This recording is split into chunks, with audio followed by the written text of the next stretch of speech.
నమస్కారం, welcome to my channel. Cooking tasty recipe ఛానల్కి స్వాగతం అండి. ఈరోజు ఎంతో టేస్టీ అయిన వెజిటేబుల్ పిజ్జా ఎలా తయారు చేసుకోవాలో వీడియోలో చూపిస్తున్నాను. ఈ వీడియోని చివరి వరకు చూసి నచ్చినట్టయితే లైక్ చేసి సబ్స్క్రైబ్ చేసుకోండి. ముందుగా 1/4 కప్పు గోరువెచ్చని వాటర్లోకి కాస్తంత ఉప్పు, అంటే ఒక చిటికెడ మీద కొంచెం ఉప్పు అనేది యాడ్ చేసుకొని, అలాగే వీస్ట్ ఉంటుంది కదా, అవి 2 స్పూన్ల వరకు యాడ్ చేసుకుని ఒక 2 చిటికెళ్ళు షుగర్ కూడా యాడ్ చేసుకోండి. ఈ విధంగా యాడ్ చేసుకున్న తర్వాత వీస్ట్ అనేది ఈ వాటర్లో బాగా కలిసి బబుల్స్ లాగా ఏర్పడాలన్నమాట. అప్పుడే మనకి వీస్ట్ అనేది చాలా మంచిది. అలాగే పిజ్జా పైన లేయర్ ఉంటుంది కదా, ఆ లేయర్ అనేది పర్ఫెక్ట్గా వస్తుంది. చూసారు కదా వీడియోలో, ఈ విధంగా వీస్ట్ కలుపుతున్నప్పుడు ఇలా బబుల్స్ వస్తేనే వీస్ట్ అనేది చాలా మంచిదనమాట.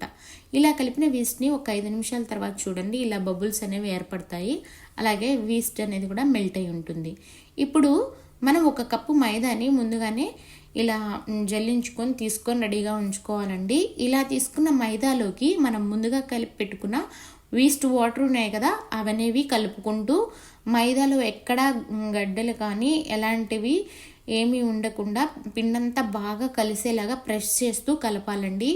మనకి పిజ్జా మంచి టేస్ట్ రావాలంటే ఈ పిజ్జా పిండి ఉంది కదా, ఇది కలిపే విధానంలోనే మనకి పిజ్జా అనేది చాలా బాగా వస్తుంది లేయరు.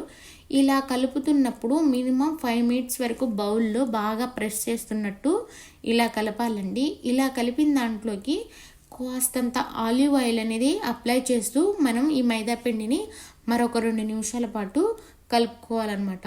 ఆలివ్ ఆయిల్ అప్లై చేయడం వల్ల పిండి ఫ్లేవర్ అనేది చాలా బాగుంటుంది తింటున్నప్పుడు, అందుకనే ఆలివ్ ఆయిల్ అప్లై చేస్తారనమాట.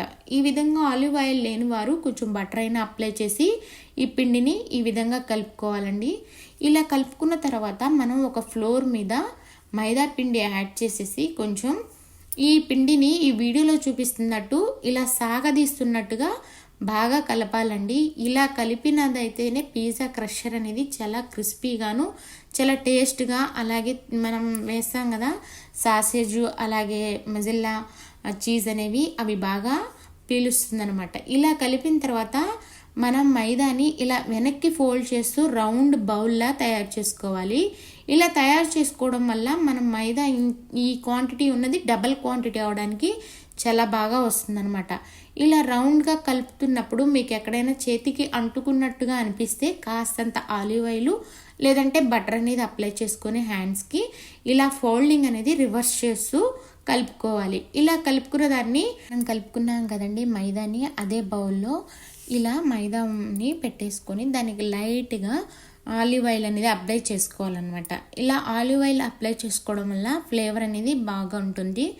మరొకసారి ఇలా అప్లై చేసుకొని మనం ఎయిర్ అనేది పోకుండా దీన్ని క్లోజ్ చేయాలన్నమాట. మినిమం 2 అవర్స్ నానితేనే పిజ్జా అనేది చాలా టేస్ట్గా వస్తుందండి. 2 అవర్స్ తర్వాత చూసారు కదా పిండి డబల్ అయింది, చూసారా? ఇలా ఉంటేనే మనకి పిజ్జా అనేది పర్ఫెక్ట్గా వస్తుంది. పిండి చూస్తున్నారు కదా, పిండి అనేది డబల్ అయిపోయింది. మరొకసారి ఫ్లోర్ మీద పిండి వేసుకొని పిండిని బౌల్లోంచి తీసేసి మరొక 5 నిమిషాల పాటు మెత్తగా ప్రెస్ చేస్తూ మళ్ళీ కలపాలండి. ఇలా కలిపే విధానంలోనే పిజ్జా టేస్ట్ అనేది చాలా బాగా వస్తుంది. పిజ్జా టైం తీసుకుంటుంది, టైం తీసుకున్నప్పుడే దానికి పర్ఫెక్ట్ అయిన టేస్ట్ అనేది వస్తుందన్నమాట. ఇలా పిజ్జా పిండిని ప్రెస్ చేస్తూ మరొకసారి వెనక్కి ఫోల్డ్ చేస్తూ కలుపుకోవాలి. ఇలా కలుపుకున్న పిండిని మళ్ళీ ఒకసారి ఫ్లోర్ మీద పిండి వేసుకుంటూ సాగదీస్తున్నట్టుగా కలపడం వల్ల పిండి అనేది చాలా టేస్ట్గా ఉంటుంది. ఇలా కలిపిన పిండిని మళ్ళీ రివర్స్ ఫోల్డ్ చేసి మరొక 10-15 నిమిషాలు ఉంచుకుంటే సరిపోతుంది. ఈలోపు మనం పిజ్జాకి కావాల్సిన వెజిటేబుల్స్ నేను క్యాప్సికమ్, టమాటా, అలాగే ఆనియన్స్ అనేవి యూజ్ చేశానండి. మీరు మీ దగ్గర ఉన్న అవైలబిలిటీ వెజిటేబుల్స్ యాడ్ చేసుకోండి. ఇష్టం ఉన్నవారు డ్రై మష్రూమ్స్, అలాగే పన్నీర్ ముక్కలు అలాంటివన్నీ కూడా యాడ్ చేసుకోవచ్చు. నేనైతే యాడ్ చేయలేదన్నమాట. ఇప్పుడు పిజ్జా లేయర్ అనేది ఈ విధంగా చేత్తో ప్రెస్ చేస్తూ ఇలా చేసుకోవాలండి. రోటీ కర్రతో చేయడం వల్ల పిజ్జా అనేది మధ్యలో పలచనైపోతుంది, చుట్టూ అనేది మందంగా అవుతుంది అనమాట. అందుకనే ఇలా చేత్తో చేయడం వల్ల ఈవెన్గా స్ప్రెడ్ అవుతుంది పిండి. అలాగే మనకి క్వాంటిటీ కూడా తెలుస్తుంది అనమాట. లేయర్ తయారు చేసిన లేయర్ అనేది మనం ఒక స్టీల్ ప్లేట్లో కానీ అలాగే కొంచెం మందపాటి ప్లేట్లో కానీ రెడీ చేసుకోవాలండి. చూస్తున్నారు కదా, నేనైతే ఒక స్టీల్ ప్లేట్ని కొంచెం మందంగా ఉన్నదాన్ని తీసుకున్నాను. ఈ విధంగా తయారు చేసుకున్న పిజ్జా లేయర్ మీద పిజ్జా సాస్ అనేది ఎక్కడైనా ఏ స్టోర్లో అయినా అవైలబుల్ ఉంటుంది. ఈ విధంగా 2 స్పూన్లు పిజ్జా సాస్ అనేది యాడ్ చేసుకొని అది బాగా అప్లై చేయాలండి. నేనైతే 2.5 స్పూన్స్ తీసుకున్నాను. మీరు తీసుకున్న క్వాంటిటీని అలాగే సైజుని బట్టి పిజ్జా సాస్ అనేది యాడ్ చేసుకోవాలి. అలాగే 1 స్పూనున్నర టమాటో కెచప్ అనేది కూడా యాడ్ చేసుకుంటున్నాను. ఈ విధంగా టమాటో కెచప్ యాడ్ చేసుకోవడం వల్ల ఫ్లేవర్ అనేది చాలా బాగుంటుంది. ఇలా యాడ్ చేసుకొని దాన్ని కూడా ఈవెన్గా స్ప్రెడ్ చేసుకోవాలన్నమాట.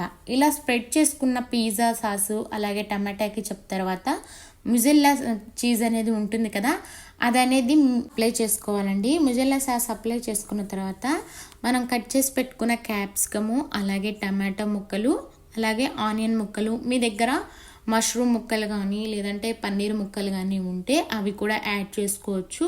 నేనైతే నార్మల్గా వెజిటేబుల్ పిజ్జా అనేది చేస్తున్నాను కాబట్టి అవేవి అప్లై చేయలేదు, అలాగే అవేవి యాడ్ చేయలేదు అనమాట.